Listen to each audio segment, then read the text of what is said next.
My name is Emma Carter. For 24 years. I believed I was the luckiest daughter in the world. I was adopted when I was only 3 months old. My parents never made me feel different. At least, that's what I thought. My mother, Linda, always told me, "Emma, we chose you." My father, Robert, used to say, "You're not our adopted daughter. You're simply our daughter." I believed every word. I grew up loving them. I studied hard.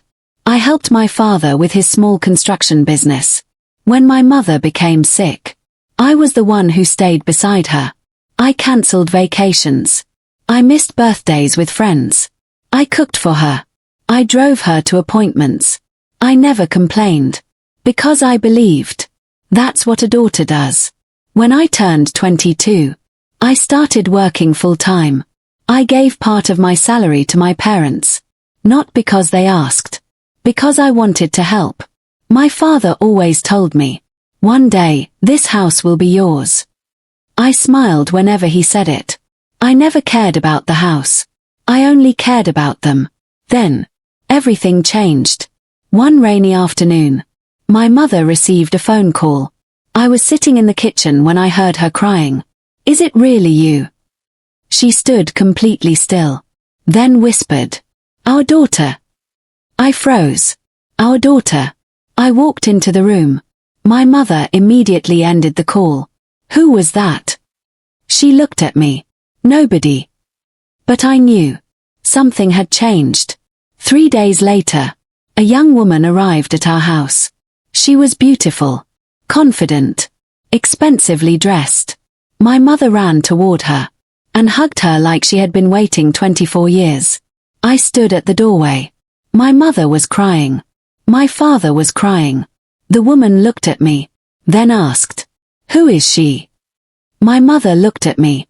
For a moment. She didn't answer. Then she said, "Emma is our adopted daughter." Those 4 words destroyed something inside me. For 24 years, she had simply called me her daughter. Now, I had become a label. Adopted. The woman's name was Samantha. She was my parents' biological daughter. She had been kidnapped as a baby. My parents had spent years searching for her. And when they finally found her, they treated it like a miracle. I wanted to be happy for them. I really did. I hugged Samantha. "Welcome home." She smiled. But there was something cold in her eyes. She whispered, "You must have had a pretty comfortable life." I didn't understand what she meant. Until that evening. At dinner. My father announced, "Samantha will stay with us." I smiled. Of course. Then my mother said, "Emma, you'll need to move into the guest room." I looked at her. "Why?" "Because Samantha should have her own room." I nodded. "Okay." It was a small thing. I told myself, "It's fine. She's finally home. She deserves to feel comfortable." But the next morning, my father gave Samantha his company car. The car he had promised me after I finished university. Then he told me, "We'll need you to return it." I stared at him. "Why?" "Samantha needs transportation." I nodded. "Of course." Then came the bigger changes. My parents opened a bank account for Samantha. They bought her expensive clothes, paid her tuition, bought her a new phone. And when Samantha said she wanted to travel, my mother gave her my savings. The money I'd been saving for years. I confronted her. "Mom." She looked annoyed. "It's family money." I saved that. "You can save again." I stared at her. "What about me?" She sighed. "Emma, Samantha lost 24 years with us." I swallowed my tears. "And what did I lose?" She didn't answer. A few weeks later, my father called me into his office. There was a document on his desk. "What is this?" He looked uncomfortable. "We need you to sign." I read it. It was a document removing my name from the family trust. I looked up. "Why?" My father wouldn't meet my eyes. "Samantha is our biological daughter." I felt my chest tighten. And I'm not. He immediately said, "That's not what I meant." But the document said everything. I pushed it back. "I'm not signing." My father became angry. "Emma." "No. I gave this family everything." He stared at me. "You were adopted." I felt like the floor disappeared. Then he said the words that would haunt me forever. "You should be grateful we gave you a home." I walked out. I went upstairs, closed my bedroom door, and cried until morning. The next day, I found a suitcase outside my room. My mother stood behind me. "Emma." I looked at her. She couldn't look into my eyes. "Your father thinks it would be better if you moved out." I laughed through my tears. "After 24 years. She whispered. "I'm sorry." I looked at the house. The photographs. The memories. The Christmas decorations. Everything I had believed belonged to me. Then I looked at my mother. "You told me I was your daughter." She cried. "You are." I shook my head. "No." I picked up my suitcase. "I was your daughter when you needed me." Then I walked outside. The front door closed behind me. And for the first time in 24 years, I had nowhere to go. But my parents didn't know something. There was one thing my biological parents had left me. A letter. A letter my adoption agency had given me years ago. And I had never opened it. That night, I finally did. Inside was a name, an address, and one sentence. "Emma, if they ever make you feel like you don't belong, remember who you really are." I stared at the letter, because beneath that sentence was the name of my biological father, and he was still alive. I stared at the letter for almost an hour. My hands were shaking. For 24 years, I had believed my adoption was the beginning of my story. Now, I realized it might have been the middle. The letter contained an address in a small town 3 hours away. And one name. Michael Carter. My biological father. I didn't know whether he was alive. I didn't know why he had given me up.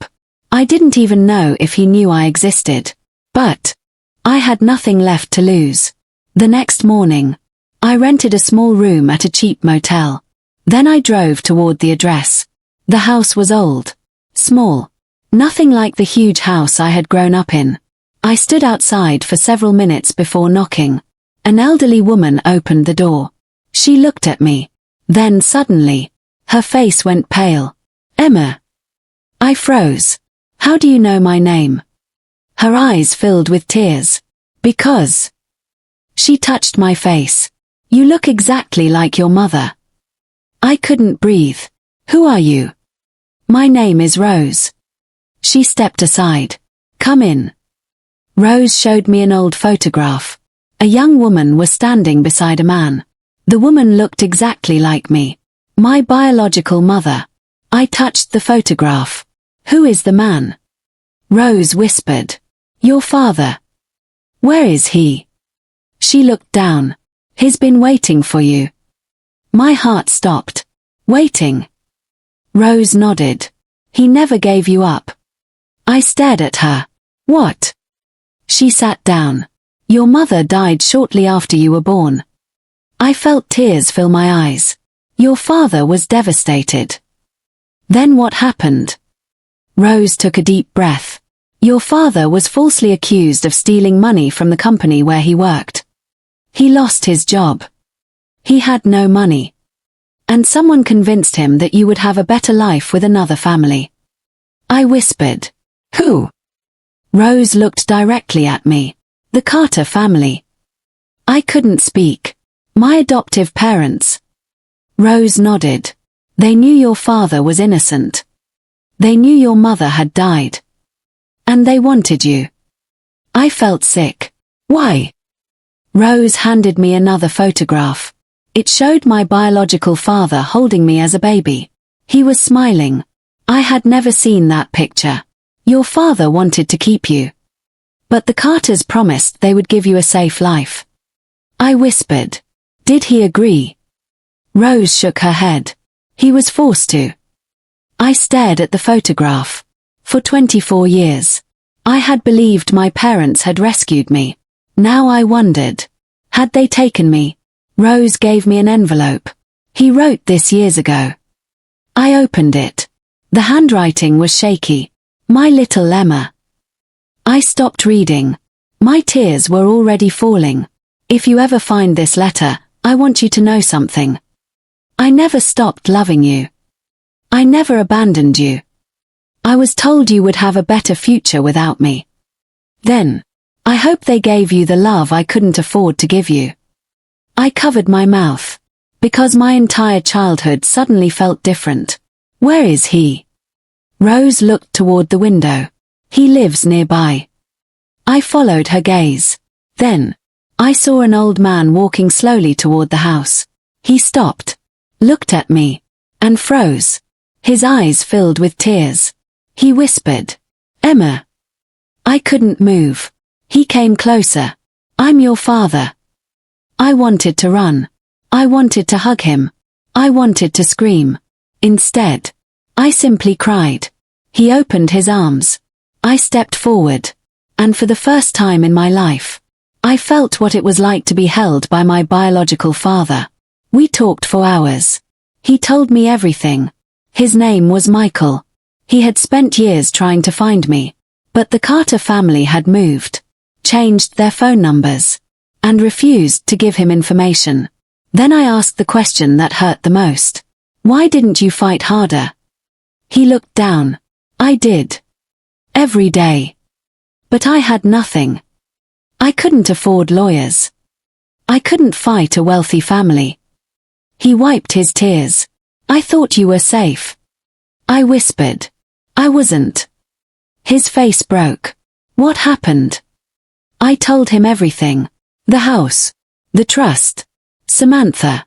Being thrown out. His expression became angry. They did this. I nodded. He stood. Then walked toward an old cabinet. He opened it.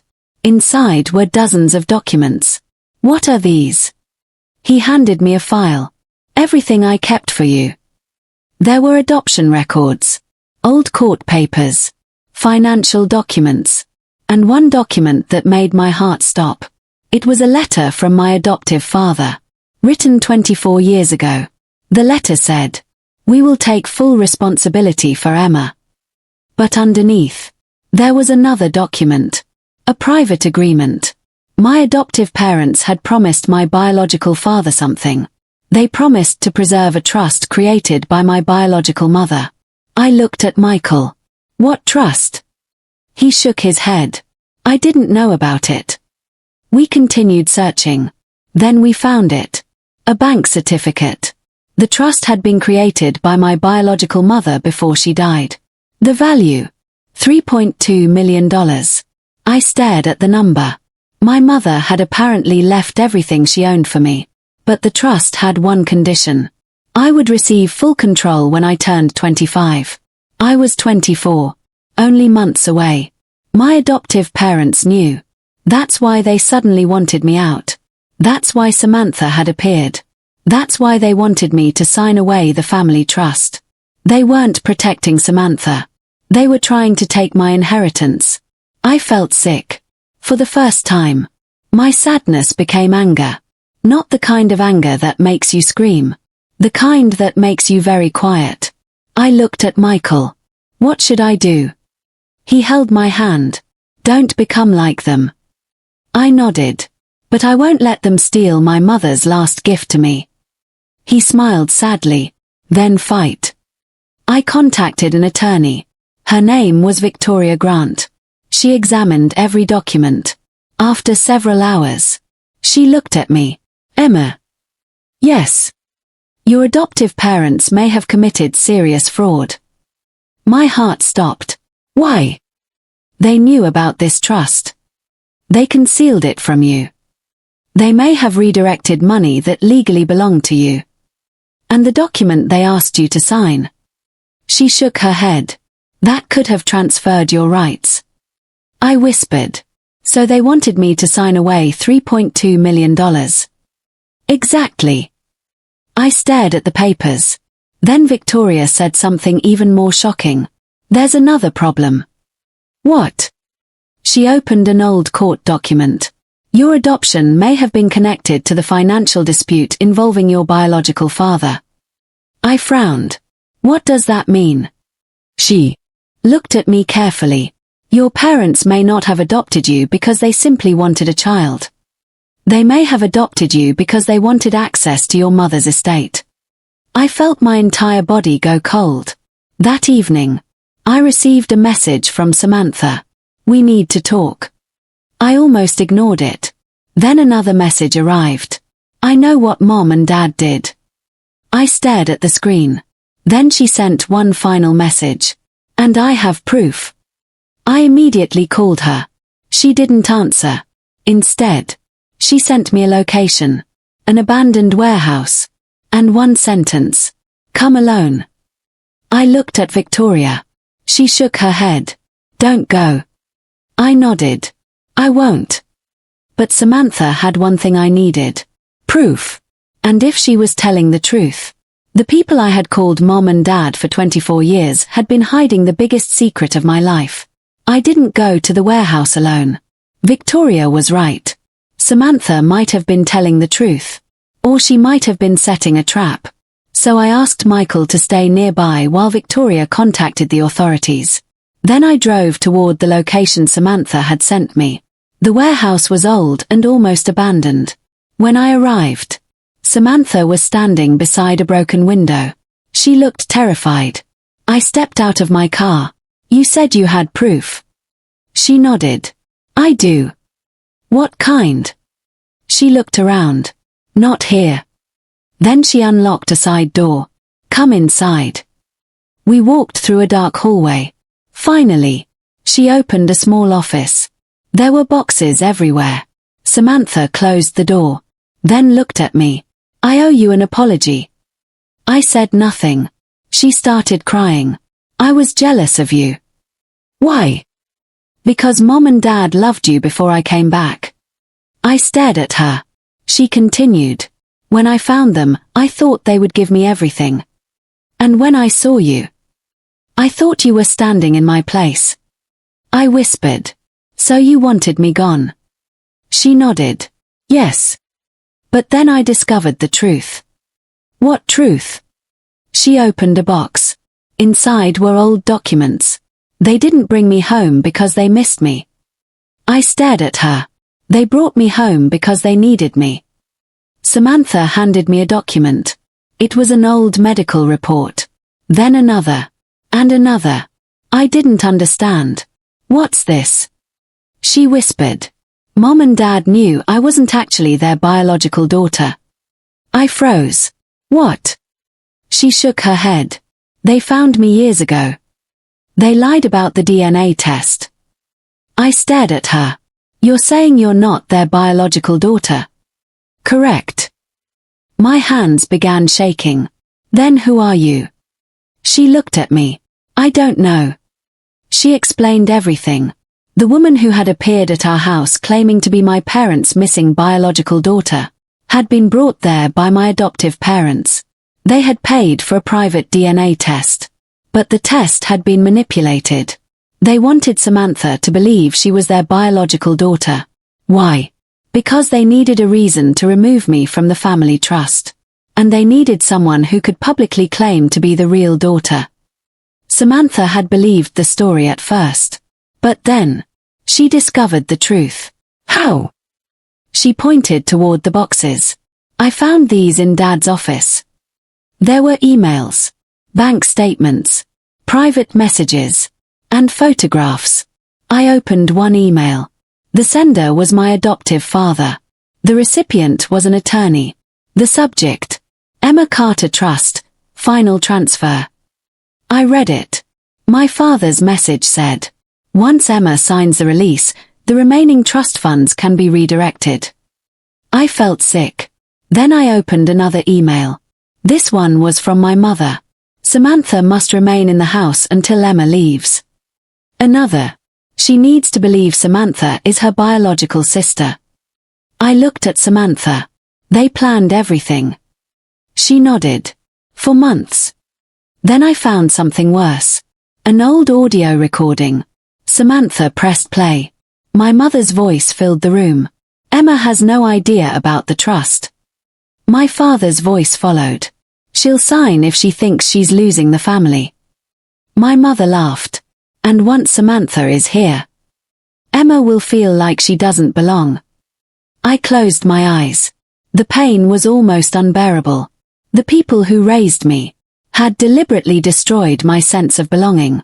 Not because they stopped loving me, because they wanted my money. Samantha started crying. I didn't know. I looked at her. You hurt me. I know. You took my room. I know. You watched them throw me out. I know. She wiped her tears. I was wrong. I didn't forgive her immediately, but I understood. She had been manipulated too, just like me. Then Samantha showed me one final file. There's something else. What? She handed me an old hospital record. It listed the name of my biological mother. And underneath, cause of death, suspicious circumstances. I froze. My mother died naturally. Samantha shook her head. That's what everyone was told. But look at this. There was a handwritten note. Possible poisoning. Further investigation recommended. My heart stopped. Who signed this? Samantha pointed to the bottom. A doctor. And beside his signature was my adoptive father's name. I couldn't breathe. Why would he be involved? Samantha whispered. Because your mother knew about the money. And she refused to give it to him. I stared at the document. My entire life had been built on lies. The adoption. The trust. The missing daughter. My mother's death. Everything. Suddenly, we heard footsteps outside. Samantha froze. Did you tell anyone we were here? No. The door handle moved. Someone was trying to open it. I grabbed Samantha's hand. Who is it? She whispered. Dad. The door opened. Robert Carter stood there. My adoptive father. He looked at both of us. Then at the documents. His face turned pale. Give me those. I stepped backward. No.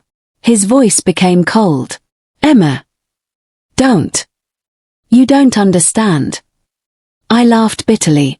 For 24 years, you told me you were my father. He looked down. You were. Then why did you sell me? His face changed. I never sold you. You stole my inheritance. No. You lied about Samantha. He looked at her. She started crying. You used both of us. He remained silent. I held up the hospital report. And what happened to my mother? His face suddenly became completely emotionless. I don't know what you're talking about. I stared at him. You signed this report. He stepped toward me. Give me the papers. No. He reached for them. Then Samantha screamed. Stop. The warehouse door suddenly burst open. Victoria entered with 2 investigators. Robert froze. Victoria looked at him. Mr. Carter, step away from Emma. He didn't move. One investigator approached. We need to ask you some questions.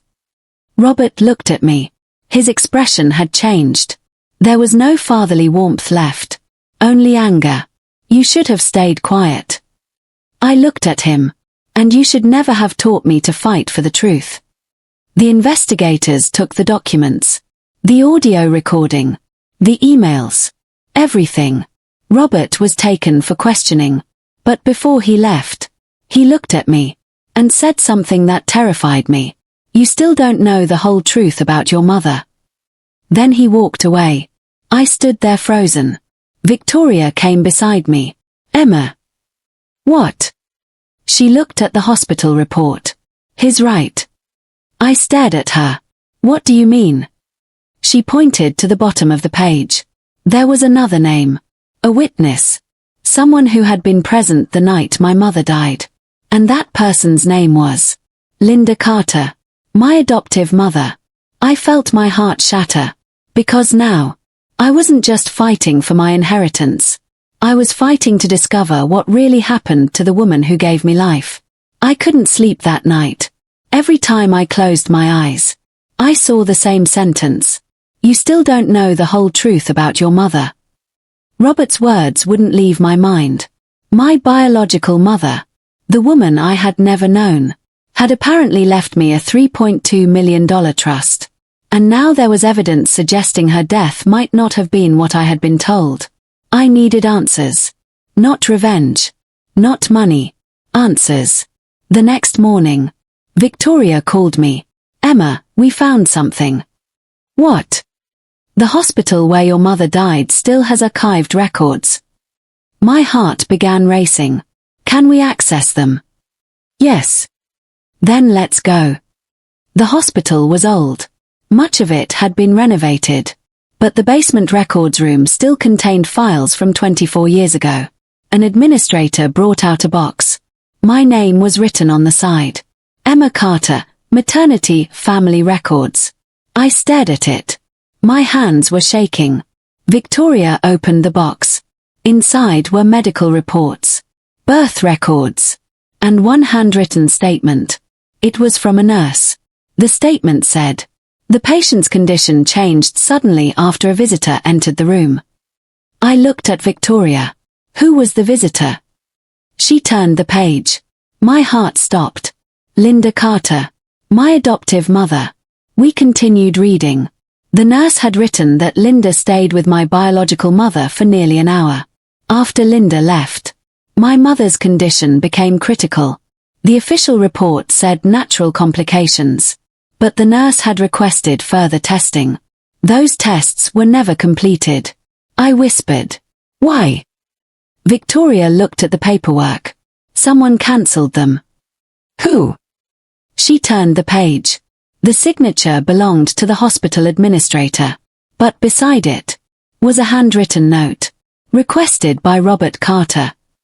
I couldn't breathe. My adoptive parents had interfered with the investigation. Then we found something else. A second statement. This one was from a doctor. He wrote, "The patient's husband strongly objected to additional testing." Her husband. My biological father. Michael. I froze. That doesn't make sense. Victoria nodded. It doesn't. If Michael wanted the truth, why would he stop the investigation? We looked at each other. Then Victoria said, "Maybe he didn't." We contacted Michael. He arrived at the hospital that afternoon. When I showed him the document, he looked shocked. "I never signed this." "What?" "I never stopped any investigation."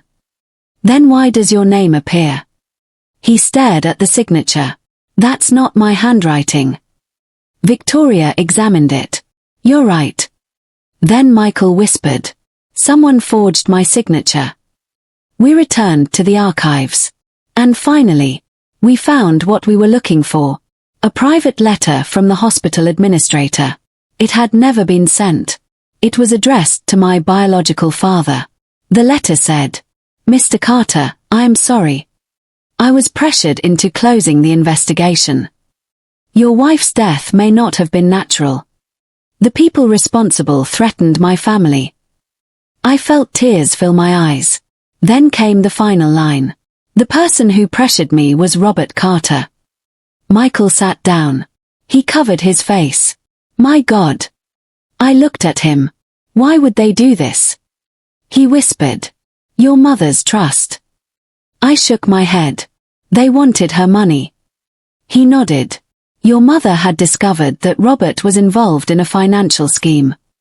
"What scheme?" Michael looked at me. "Your mother had inherited money from her parents. She planned to put it into a trust for you. Robert wanted control of it.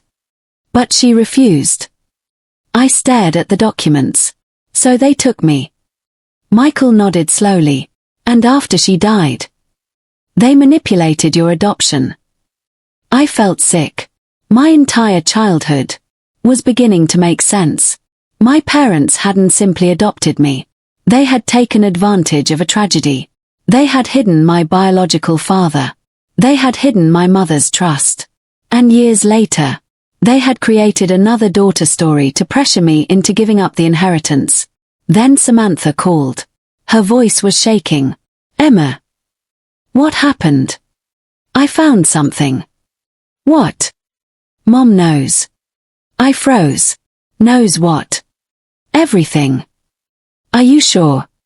I found her old diary. My heart stopped. Where? In her bedroom. I drove back to the Carter house. But I didn't go inside. Samantha met me outside. She handed me a small leather diary. This was hidden inside her closet. I opened it. The first pages contained ordinary things. Shopping lists. Family events. Notes about me as a child. Then, the entries changed. One entry was dated 24 years ago. Today we finally got Emma. I froze. Not. We adopted Emma. Not. We welcomed Emma. We finally got Emma. I turned the page. The next entry said, Robert says the trust will eventually belong to her. Another. We must make sure Michael never finds her. My hands began shaking. Then another page. The hospital problem is finished. I stopped breathing. Samantha started crying. What does that mean? I couldn't answer. I turned the page. The final entry from that year said, Emma will never know what happened to her mother. I closed the diary. For a moment. I couldn't hear anything. Then I started crying. Not angry tears. Not revenge tears. Just grief. I had never met my biological mother. But somehow, I was grieving her. Then Samantha said, There's one more thing. What? Mom kept another box. Where? In the attic. We went inside. We climbed the stairs. The attic was filled with old furniture. After searching for almost an hour, we found a locked wooden chest. Samantha had the key. Inside were photographs, letters, and one cassette tape. I looked at Samantha. What's this? She shook her head. I don't know. We found an old cassette player. I pressed play. Static. Then, a woman's voice. My biological mother's voice. If you're hearing this. I froze. My knees became weak. It was the first time I had ever heard my mother's voice. She continued. Emma, my little girl.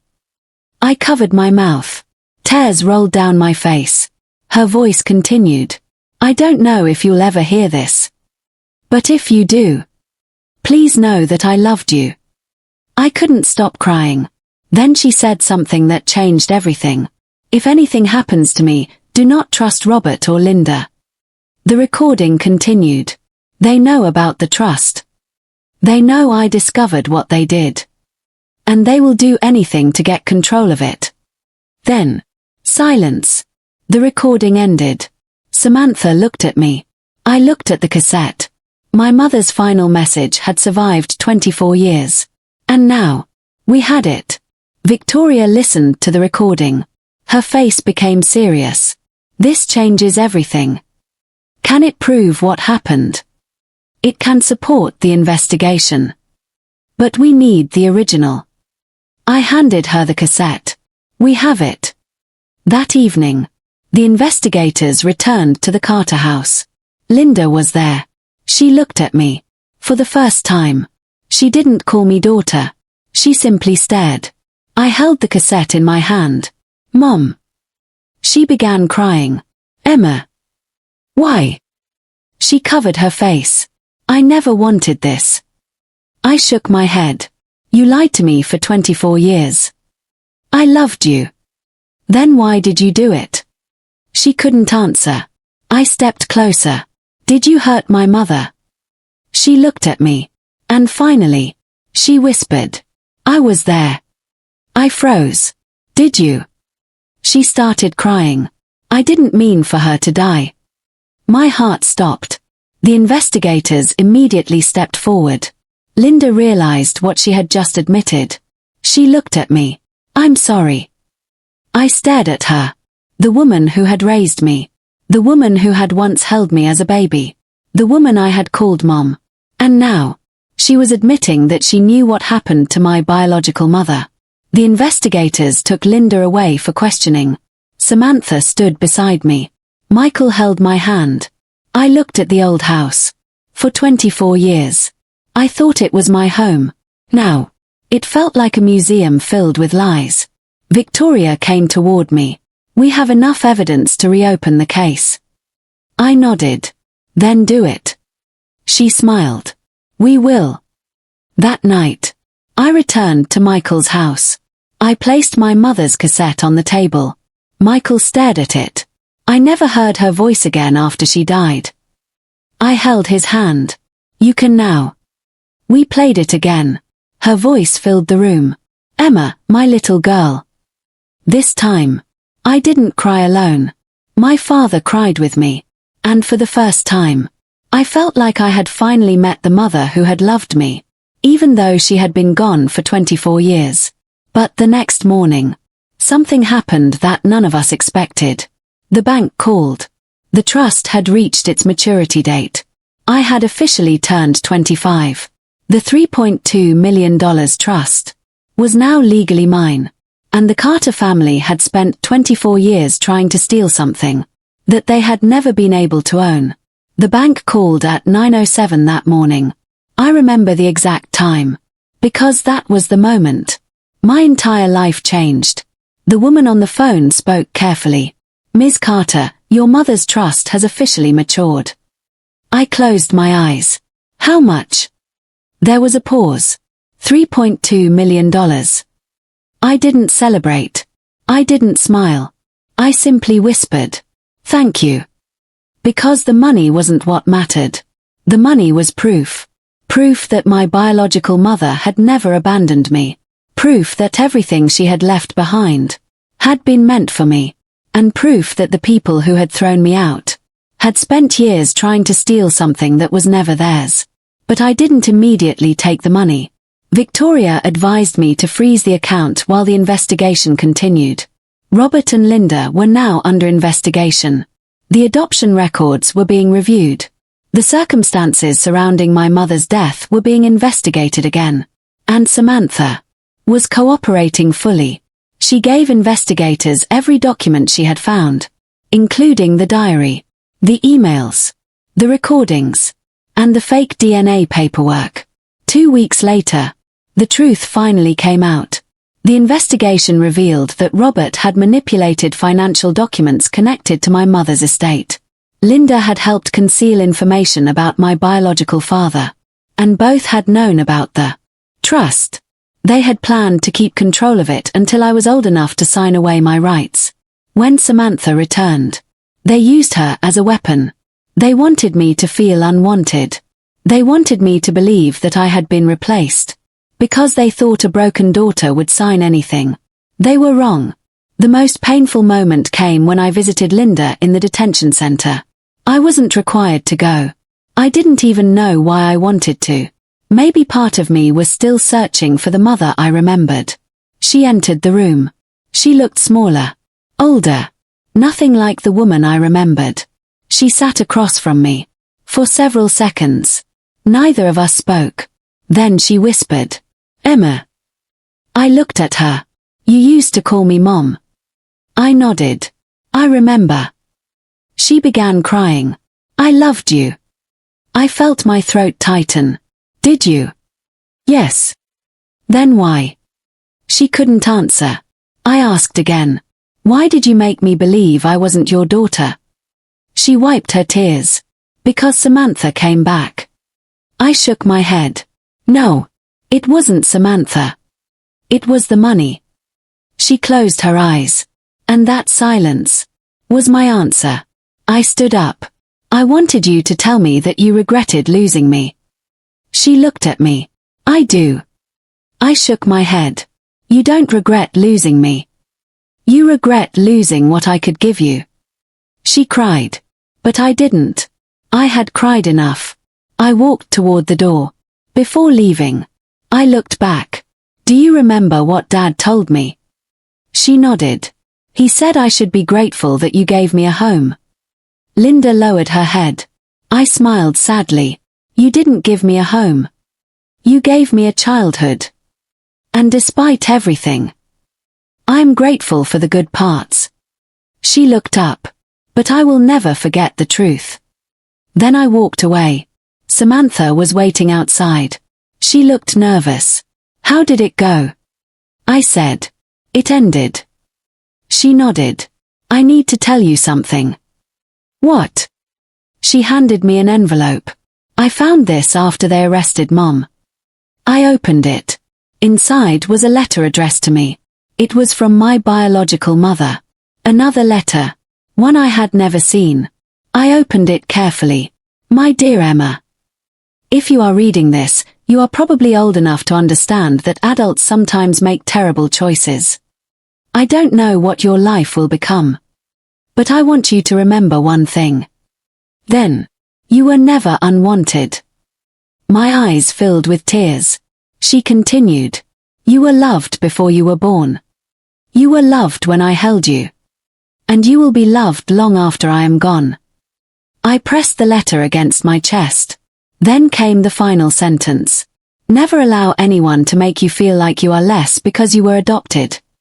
I couldn't hold back my tears anymore. Samantha hugged me. And for the first time, I let her. Months passed. The investigation continued. The court eventually ruled that my biological mother's trust belonged entirely to me. The property connected to the trust was transferred into my name. The fraudulent documents were cancelled. And the house my adoptive parents had once promised me. I didn't want it. I sold it. Not because I hated it. Because it belonged to a life I no longer wanted to live. With part of the trust money, I bought a small house near the town where Michael lived. Not a mansion. Not something designed to impress anyone. Just a peaceful home with a garden. A place where my father could visit. A place where I could finally feel safe. I put one photograph in the living room. It was my biological mother. Young. Smiling. Holding me as a baby. Underneath it, I placed a small plaque. You found your way back to me. But I wasn't finished. I remembered all the years I had spent believing I wasn't enough. So I started a foundation. The Carter Hope Foundation. It helped adopted children locate legal records. It helped young adults understand their inheritance rights. And it helped people who had been financially manipulated by family members. The first person we helped was a young woman whose parents had hidden her inheritance. She sat across from me crying. I thought I was selfish for asking about the money. I held her hand. Wanting what legally belongs to you isn't selfish. She smiled through tears. How did you become so strong? I thought about the cardboard suitcase outside my old house. Then answered. I wasn't strong. I just had no choice but to become strong. Samantha became part of my life too. Not as my replacement. Not as my sister in the way our parents had tried to force us to be. But as a woman who had also been manipulated. She apologized many times. And eventually, I forgave her. Forgiveness didn't mean forgetting. It meant refusing to let the past control me.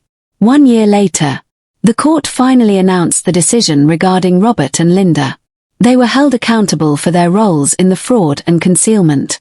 The truth about my biological mother's death was officially reopened. There were still questions that might never have perfect answers. But the investigation confirmed something important. She had not been forgotten. Her voice had survived. Her letters had survived. Her trust had survived. And most importantly, her daughter had survived. On the anniversary of the day I was thrown out, I visited my old family home. The house looked smaller than I remembered. I stood outside for a moment. Then I realized. I wasn't angry anymore. I didn't want the house. I didn't want their approval. I didn't want their apology. I didn't even want revenge. Because I had something they could never take from me. The truth. Michael stood beside me. Ready? I nodded. Yes. We walked away together. He looked at me. Your mother would be proud. I smiled. I hope so. He squeezed my hand. She would. I looked at the sky. For 24 years, I had wondered why my life had started with adoption. Why I had been given to another family. Why I had always felt like I needed to prove that I belonged. Now, I understood. Being adopted never made me less of a daughter. The people who raised me simply failed to understand what a daughter truly meant. They thought love could be replaced by blood. They thought family could be measured by money. They thought they could break me, and then take everything I had. But they were wrong. That night, I sat in my new house. I opened my mother's final letter one more time. The last sentence was still there. Never allow anyone to make you feel like you are less. I smiled, then whispered, "Mom, I finally understand." I folded the letter, placed it beside her photograph, and looked around my home. For the first time, I wasn't someone's adopted daughter. I wasn't someone's replacement. I wasn't the girl who had been thrown away.